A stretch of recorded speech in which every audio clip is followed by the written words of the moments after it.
Hello दोस्तों, शुरू करने से पहले डिस्क्लेमर, यह वीडियो सिर्फ और सिर्फ एजुकेशन पर्पस के लिए है, कोई इन्वेस्टमेंट एडवाइस नहीं है। दोस्तों, एस्ट्रल लिमिटेड ने Q4 फाइनेंशियल 26 के रिजल्ट पब्लिश कर दिए हैं और हेडलाइन यह है कि प्रॉफिट 20% बढ़ा है, रेवेन्यू 24% बढ़ा है, लेकिन फिर भी मार्केट की एक्सपेक्टेशन मिस कैसे हो गई। आज मैं आपको सिंपल भाषा में बताऊंगा और पूरी स्टोरी बताऊंगा कि क्या हुआ, क्यों हुआ और असली पिक्चर क्या है। तो चलिए शुरू करते हैं। तो स्टार्ट करते हैं रेवेन्यू से। रेवेन्यू इस क्वार्टर में 2089 करोड़ रही, यही पिछले साल इसी टाइम में 1681 करोड़ थी, यानी 24% की वाई ऑन वाई ग्रोथ है। ये अच्छा है, लेकिन एनालिस्ट ने 2100 से 2200 करोड़ की एक्सपेक्टेशन की थी, तो एक्चुअल डिलीवरी थोड़ी कम रही है। स्लाइटली रेवेन्यू मिस हुआ है, तो कह सकते हैं कि स्ट्रॉन्ग है रेवेन्यू बट बिलो एस्टिमेट रहा है। यही दोस्तों, अब बात करते हैं नेट प्रॉफिट की। तो इस क्वार्टर में 213 करोड़ रहा, पिछले साल ये 178 करोड़ था, यानी 20% वाई ऑन वाई ग्रोथ है। ये अच्छा नंबर है, लेकिन एनालिस्ट ने जो एक्सपेक्ट किया था वो 230 से 240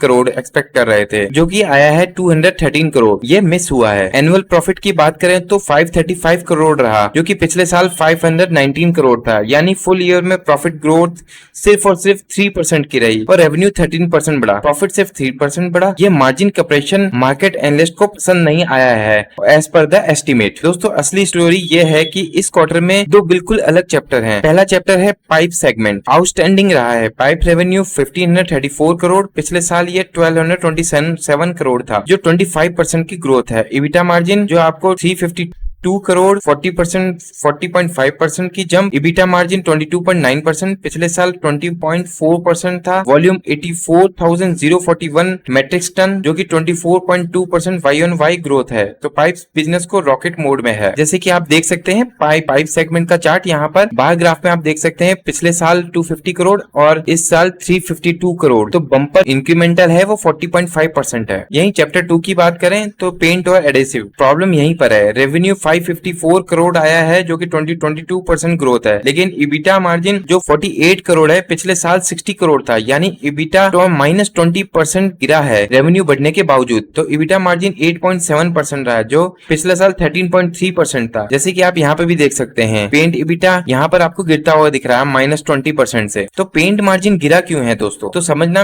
यहाँ पर मेन पॉइंट है। तो पेंट बिजनेस में कंपटीशन बहुत टफ है। एशियन पेंट, बर्ज, नैरोलैक पेंट, यह एस्टेब्लिश्ड प्लेयर है पहले से ही। एस्ट्रल रिलेटिवली न्यू है पेंट्स में। नए डिपोट्स खोलने में इनके कॉस्ट अभी बढ़ रही है। रॉ मटेरियल कॉस्ट प्रेशर में है। जैसे कि आप जानते हैं ऑयल, रॉ जो क्रूड ऑयल है उसके प्राइस अभी पीक पे हैं, तो नए प्लांट्स लो यूटिलाइजेशन पे भी चल रहे हैं, तब मार्जिन तो कम ही रहेगा। यह एक इन्वेस्टमेंट फेस है दोस्तों। तो एस्ट्रल पेंट में मार्केट शेयर बना रही है और शॉर्ट टर्म मार्जिन पेन रहेगा, लॉन्ग टर्म गेन, लेकिन इन्वेस्टर्स को यह पेन अभी दिख रहा है। बात करें डिविडेंड की, तो बोर्ड ने 2.5 rupees per share final dividend recommend किया है, जो एजीएम अप्रूवल के बाद मिलेगा। वहीं दोस्तों बात करें तो संदीप इंजीनियर को 5 साल के लिए रीअपॉइंट किया गया है, जिन्होंने सीपीवीसी पाइप्स से शुरू करके एक फुल बिल्डिंग मटेरियल प्लेटफॉर्म बनाया है। वो अगले 5 साल भी लीड करेंगे, तो ये अच्छी खबर है। और फाइनेंशियल ईयर 26 में कुछ स्ट्रेटेजिक एक्विजिशन किए हैं, जैसे कि 3 किए हैं। पहला है अल अजीज प्लास्टिक्स, जो फिटिंग मैन्युफैक्चरिंग में है, और नेक्सेलॉन केमिकल सीपीवीसी रेजिन्स में है, और सील आईटी सर्विसेज यूके, जो 100% तक एक्विजिशन कर लिया गया है। ये सब फ्यूचर के लिए बिल्ड हो रहे हैं।